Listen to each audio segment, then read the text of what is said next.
Chapter 3. The Religious Mood. 45. The human soul and its limits, the range of a man's inner experiences, hitherto attained, the heights, depths, and distances of these experiences, the entire history of the soul up to the present time, and its still unexhausted possibilities. This is the preordained hunting domain for a born psychologist and lover of a big hunt. But how often must he say despairingly to himself, "A single individual, alas, only a single individual, in this great forest, this virgin forest." So he would like to have some hundreds of hunting assistants and fine trained hounds that he could send into the history of the human soul to drive his game together. In vain, again and again he experiences, profoundly and bitterly, how difficult it is to find assistants and dogs for all the things that directly excite his curiosity.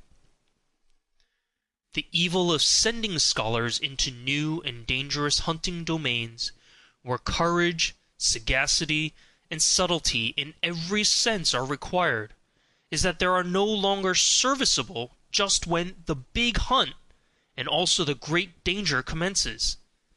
It is precisely then that they lose their keen eye and nose.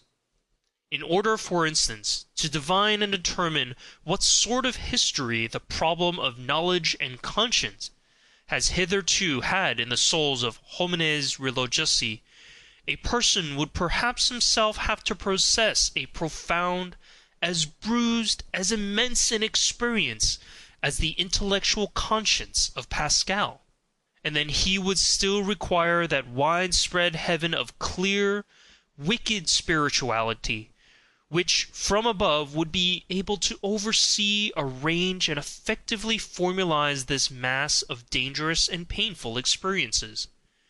But who would do me this service, and who would have time to wait for such servants? They evidently appear too rarely, they are so improbable at all times. Eventually one must do everything oneself in order to know something, which means that one has much to do. But a curiosity like mine is once for all the most agreeable of vices. Pardon me, I mean to say that the love of truth has its reward in heaven and already upon earth. 46. Faith such as early Christianity desired and not infrequently achieved in the midst of a skeptical and southernly free-spirited world, which had centuries of struggle between philosophical schools behind it and in it, counting besides the education in tolerance which the Imperium Romanum gave. This faith is not that sincere, austere slave faith by which perhaps a Luther or a Cromwell or some other northern barbarian of the spirit remained attached to his God and Christianity. It is much rather the faith of Pascal, which resembles in a terrible manner a continuous suicide of reason, a tough, long-lived, worm-like reason which is not to be slain at once and with a single blow. The Christian faith from the beginning is sacrifice, the sacrifice of all freedom, all pride, all self-confidence of spirit. It is the same time subjection, self-derision, and self-mutilation. There is cruelty and religious Phoenicianism in this faith, which is adapted to a tender, many-sided, and very fastidious conscience. It takes for granted that the subjection of the spirit is indescribably painful, that all the past and all the habits of such a spirit resist the absurdism in the form of which faith comes to it. Modern men, with their obtuseness as regards all Christian nomenclature, have no longer the sense for the terribly superlative conception which was implied to an antique taste by the paradox of the formula, God on the cross.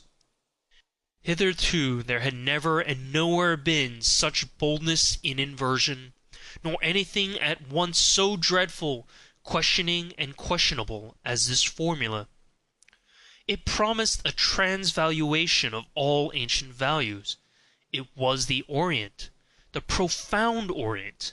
It was the Oriental slave who thus took revenge on Rome and its noble, light-minded toleration, on the Roman Catholicism of non-faith, and it was always not the faith, but the freedom from the faith, the half-stoical and smiling indifference to the seriousness of the faith, which made the slaves indignant at their masters and revolt against them. Enlightenment causes revolt, for the slave desires the unconditioned. He understands nothing but the tyrannous, even in morals. He loves as he hates without nuance, to the very depths, to the point of pain, to the point of sickness. His many hidden sufferings make him revolt against the noble taste which seems to deny suffering. The skepticism with regard to suffering, fundamentally only an attitude of aristocratic morality, was not the least of the causes, also of the last great slave insurrection which began with the French Revolution. 47. Whenever the religious neurosis has appeared on the earth so far, we find it connected with three dangerous prescriptions as to regimen: solitude, fasting, and sexual abstinence, but without its being possible to determine with certainty which is cause and which is effect, or if any relation at all of cause and effect exists there. This latter doubt is justified by the fact that one of the most regular symptoms among savage as well as among civilized peoples is the most sudden and excessive sensuality, which then with equal suddenness transforms into penitential paroxysms, world renunciation and will renunciation, both symptoms perhaps explainable as disguised epilepsy. But nowhere is it more obligatory to put aside explanations around no other type has there grown such a mass of absurdity and superstition. No other type seems to have been more interesting to men and even to philosophers. Perhaps it is time to become just a little indifferent here, to learn caution, or, better still, to look away, to go away. Yet, in the background of the most recent philosophy, that of Schopenhauer, we find most as the problem in itself, this terrible note of interrogation of the religious crisis and awakening. How is the negation of will possible? How is the saint possible? That seems to have been the very question with which Schopenhauer made a start and became a philosopher. And thus it was genuine Schopenhauerian consequence that his most convinced adherent, perhaps also his last as far as Germany is concerned, namely Richard Wagner, should bring his own life work to an end just here, and should finally put that terrible and eternal type upon the stage as Kundry, type vécu, and it is loved and lived at the very time that the mad doctors in almost all European countries had an opportunity to study the type close at hand, wherever the religious neurosis, or as I call it, the religious mood, made its latest epidemical outbreak and display as the Salvation Army. If it be in question, however, as to what has been so extremely interesting to men of all sorts, in all ages, and even to philosophers, in the whole phenomenon of the saint, it is undoubtedly the appearance of the miraculous therein, namely the immediate succession of opposites, of states of the soul regarded as morally antithetical. It was believed here to be self-evident that the bad man was all at once turned into a saint, a good man. The hitherto existing psychology was wrecked at this point. Is it not possible it may have happened principally because psychology had placed itself under the dominion of morals, because it believed in oppositions of moral values, and saw, read, and interpreted these oppositions into the text and facts of the case. What? Miracle? Only an error of interpretation? A lack of philology? 48.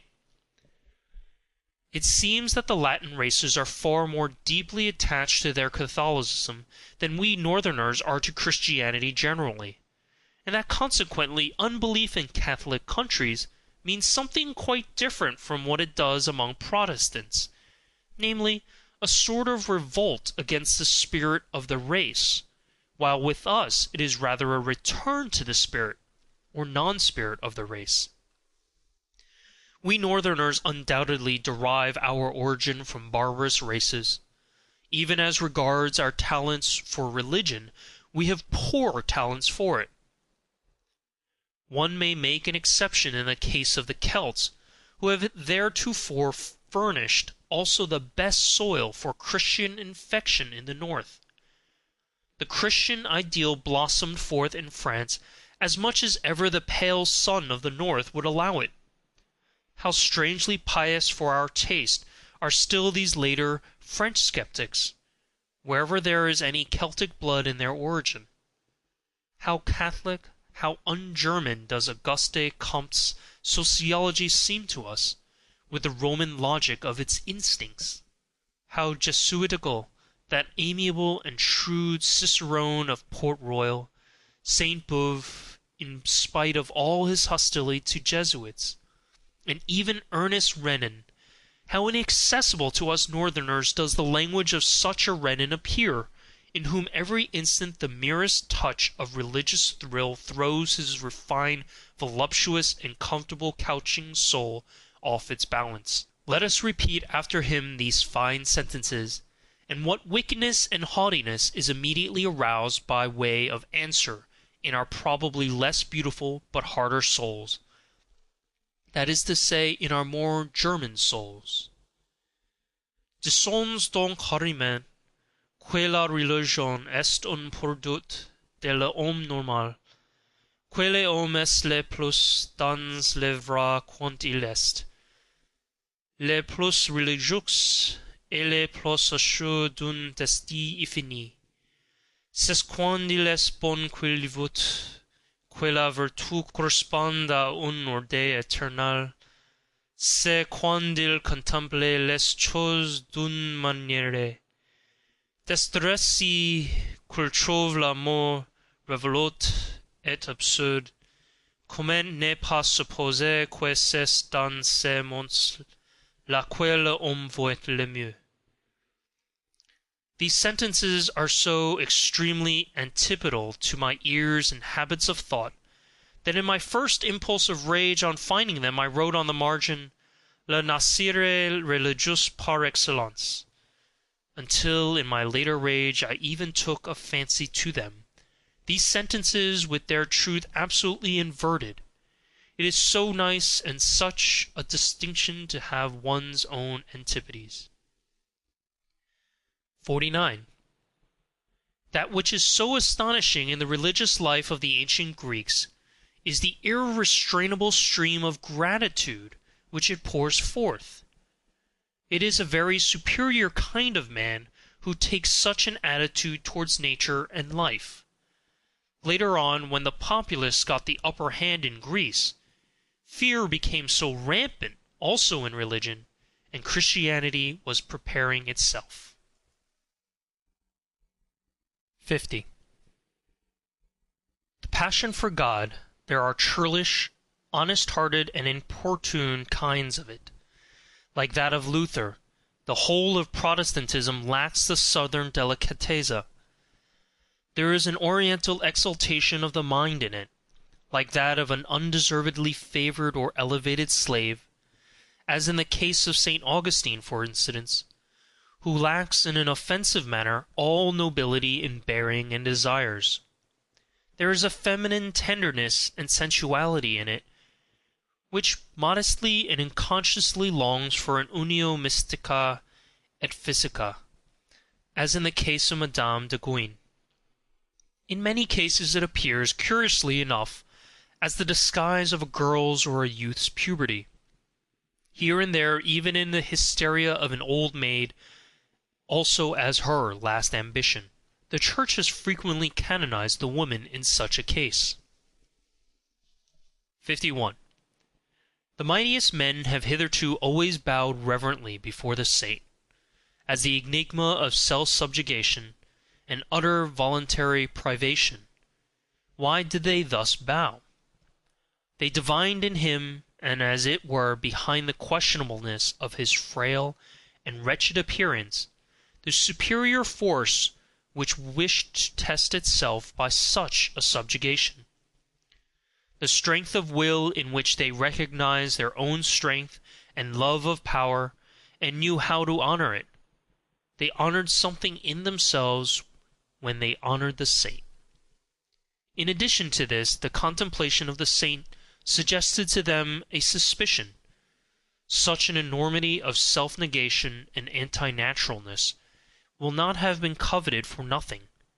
They have said inquiringly, "There is perhaps a reason for it, some very great danger, about which the ascetic might wish to be more accurately informed through his secret interlocutors and visitors." In a word, the mighty ones of the world learned to have a new fear before him. They divined a new power, a strange, still unconquered enemy. It was the will to power, which obliged them to halt before the saint. They had to question him. 52.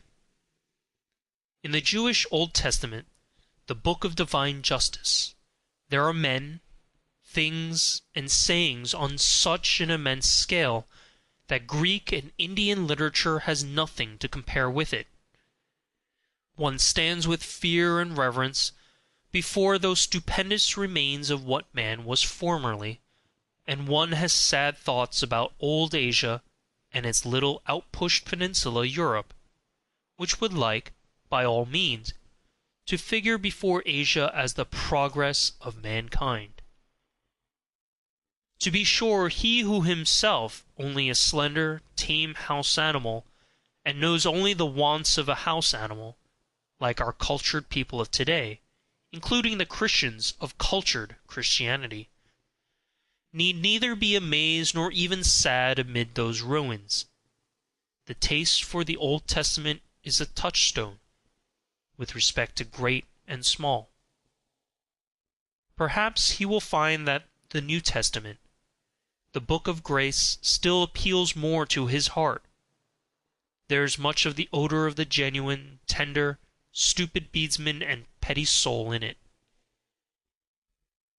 To have bound up this New Testament, a kind of rococo of taste in every respect, along with the Old Testament into one book as the Bible, as the book in itself, is perhaps the greatest audacity and sin against the spirit which literary Europe has upon its conscience. 53. Why atheism nowadays? The Father in God is thoroughly refuted. Equally so the judge, the rewarder, also his free will. He does not hear, and even if he did, he would not know how to help. The worst is that he seems incapable of communicating himself clearly. Is he uncertain? This is what I have made out, by questioning and listening at a variety of conversations, to be the cause of the decline of European theism. It appears to me that though the religious instinct is in vigorous growth, it rejects the theistic satisfaction with profound distrust. 54. What does all modern philosophy do? Since Descartes, and indeed more in defiance of him than on the basis of his procedure, an attentat has been made on the part of all philosophers on the old conception of the soul. Under the guise of a criticism of the subject and predicate conception, that is to say, an attentat on the fundamental presupposition of Christian doctrine, modern philosophy, as an epistemological skepticism, is secretly or openly anti-Christian, although, for keener ears be it said, by no means anti-religious. Formerly, in effect, one believed in the soul as one believed in grammar and the grammatical subject. One said I is the condition, think is the predicate, and is conditioned. To think is an activity for which one must suppose a subject as cause. The attempt was then made with marvelous tenacity and subtlety to see if one could not get out of this net, to see if the opposite was not perhaps true. Think, the condition, and I, the conditioned. I, therefore, only a synthesis which has been made by thinking itself. Kant really wished to prove that, starting from the subject. The subject could not be proved, nor the object either. The possibility of an apparent existence of the subject, and therefore of the soul, may not always have been strange to him. The thought that once an immense power on earth, as the vendetta philosophy. 55. There is a great ladder of religious cruelty, with many rounds, but three of these are the most important. Once on a time men sacrificed human beings to their God, and perhaps just those they loved the best. To this category belong the firstling sacrifices of all primitive religions, and also the sacrifice of the Emperor Tiberius in the Mithra grotto on the island of Capri, that most terrible of all Roman anachronisms. Then, during the immoral epoch of mankind, they sacrificed to their god the strongest instincts they possessed, their nature. This festal joy shines in the cruel glances of ascetics and anti-natural fanatics. Finally, what still remained to be sacrificed? Was it not necessary in the end for men to sacrifice everything, comforting, holy, healing, all hope, all faith in hidden harmonies, in future blessedness and justice? Was it not necessary to sacrifice God himself, and out of cruelty to themselves to worship stone, stupidity, gravity, fate, nothingness? To sacrifice God for nothingness, this paradoxical mystery of the ultimate cruelty, has been reserved for the rising generation. We all know something, therefore, already. 56. Whoever, like myself, prompted by some enigmatical desire, has long endeavored to go to the bottom of the question of pessimism, and free it from the half-Christian, half-German narrowness and stupidity in which it has finally presented itself to this century, namely, in the form of Schopenhauer's philosophy. Whoever, with an Asiatic and super-Asiatic eye, has actually looked inside and into the most world-renouncing of all possible modes of thought, beyond good and evil, and no longer, like Buddha and Schopenhauer, under the dominion and delusion of morality, whoever has done this, has perhaps just thereby, without really desiring it, opened his eyes to behold the opposite ideal, the ideal of the most world-approving, exuberant, and vivacious man, who has not only learnt to compromise and arrange with that which was and is, but wishes to have it again as it was and is, for all eternity, insatiably calling out da capo, not only to himself, but to the whole piece and play, and not only the play, but actually to him who requires the play, and makes it necessary, because he always requires himself anew, and makes himself necessary. What? And this would not be circulus vicius Deus? 57. The distance, and as it were the space around man, grows with the strength of his intellectual vision and insight. His world becomes profounder, new stars, new enigmas, and notions are ever coming into view. Perhaps everything on which the intellectual eye has exercised its acuteness and profundity has just been an occasion for its exercise, something of a game, something for children and childish minds. Perhaps the most solemn conceptions have caused the most fighting and suffering. The conceptions God and sin will one day seem to us of no more importance than a child's plaything or a child's pain seems to an old man. And perhaps another plaything and another pain will be then necessary once more for the old man, always childish enough, an eternal child. D8. Has it been observed to what extent outward idleness or semi-idleness is necessary to a religious life, alike for its favorite microscopic labor of self-examination, and for its soft placidity called prayer, the state of perpetual readiness for the coming of God? I mean the idleness with a good conscience, the idleness of olden times and of blood, to which the aristocratic sentiment that work is dishonoring, that it vulgarizes the body and soul, is it not quite unfamiliar?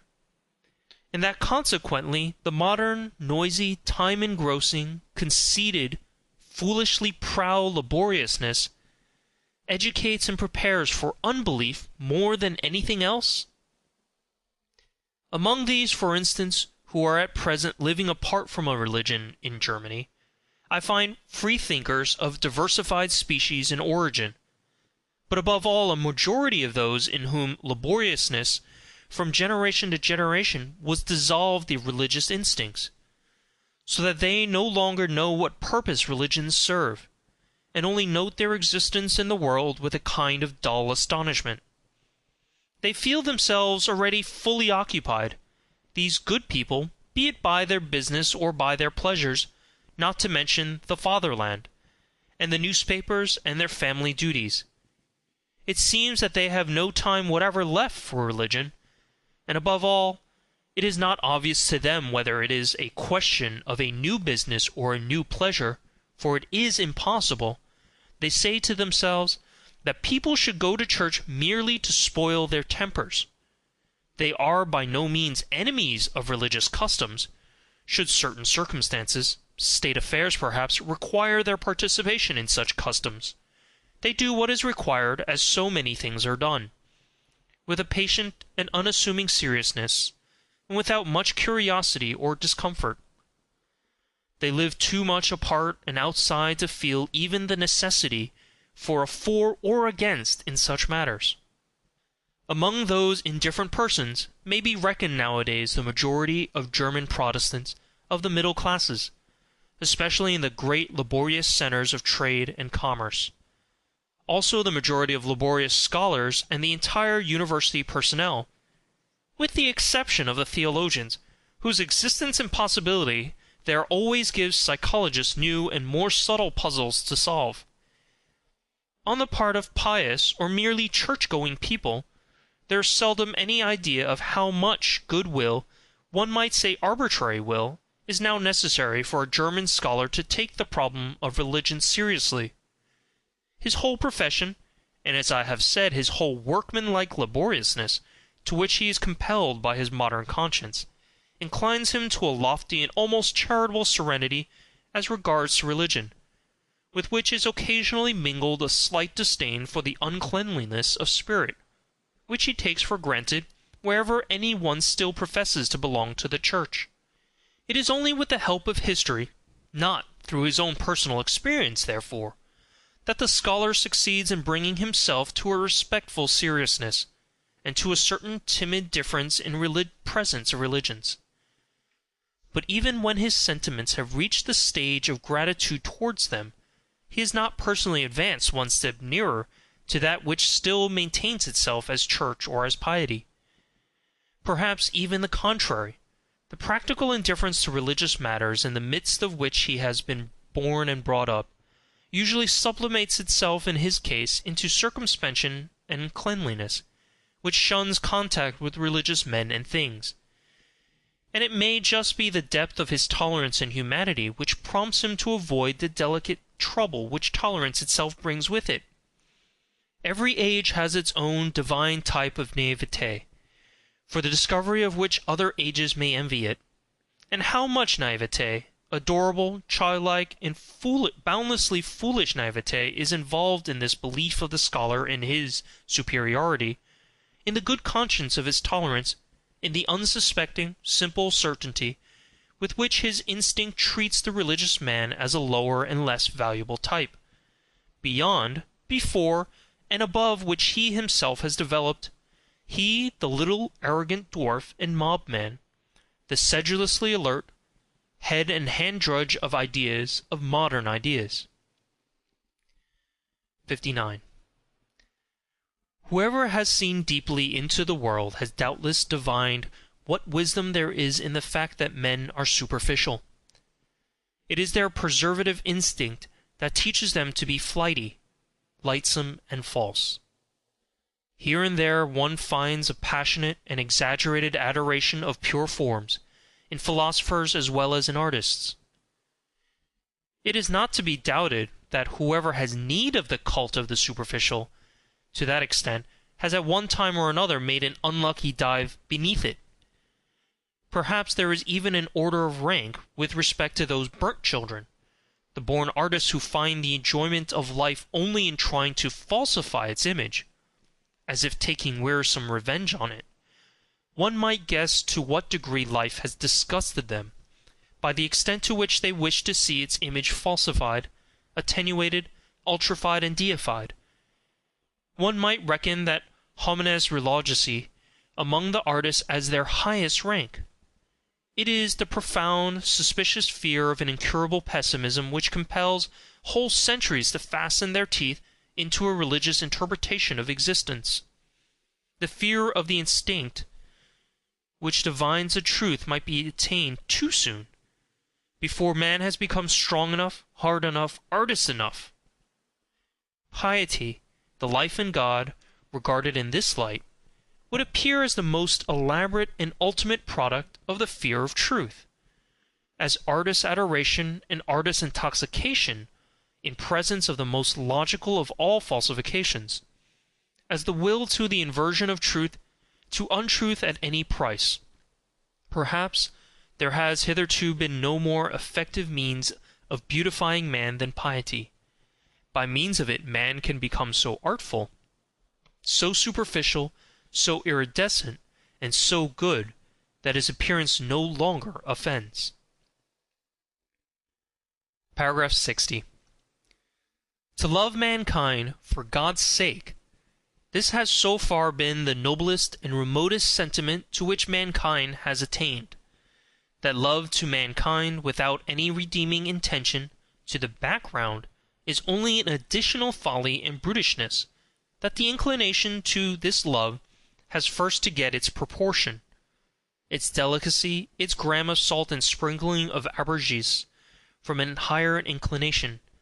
Whoever first perceived and experienced this, however his tongue may have stammered as it attempted to express such a delicate matter, let him for all time be holy and respected as the man who has so far flown highest and gone astray in the finest fashion.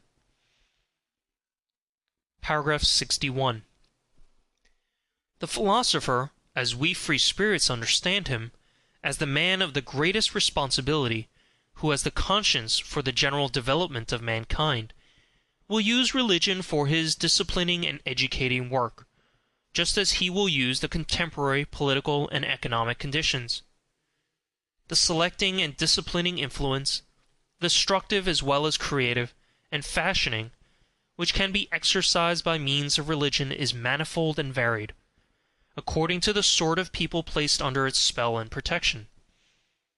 For those who are strong and independent, destined and trained to command, in whom the judgment and skill of a ruling race is incorporated, religion is an additional means for overcoming resistance in the exercise of authority, as a bond which binds rulers and subjects in common, betraying and surrendering to the former the conscience of the latter, their innermost heart, which would fain escape obedience.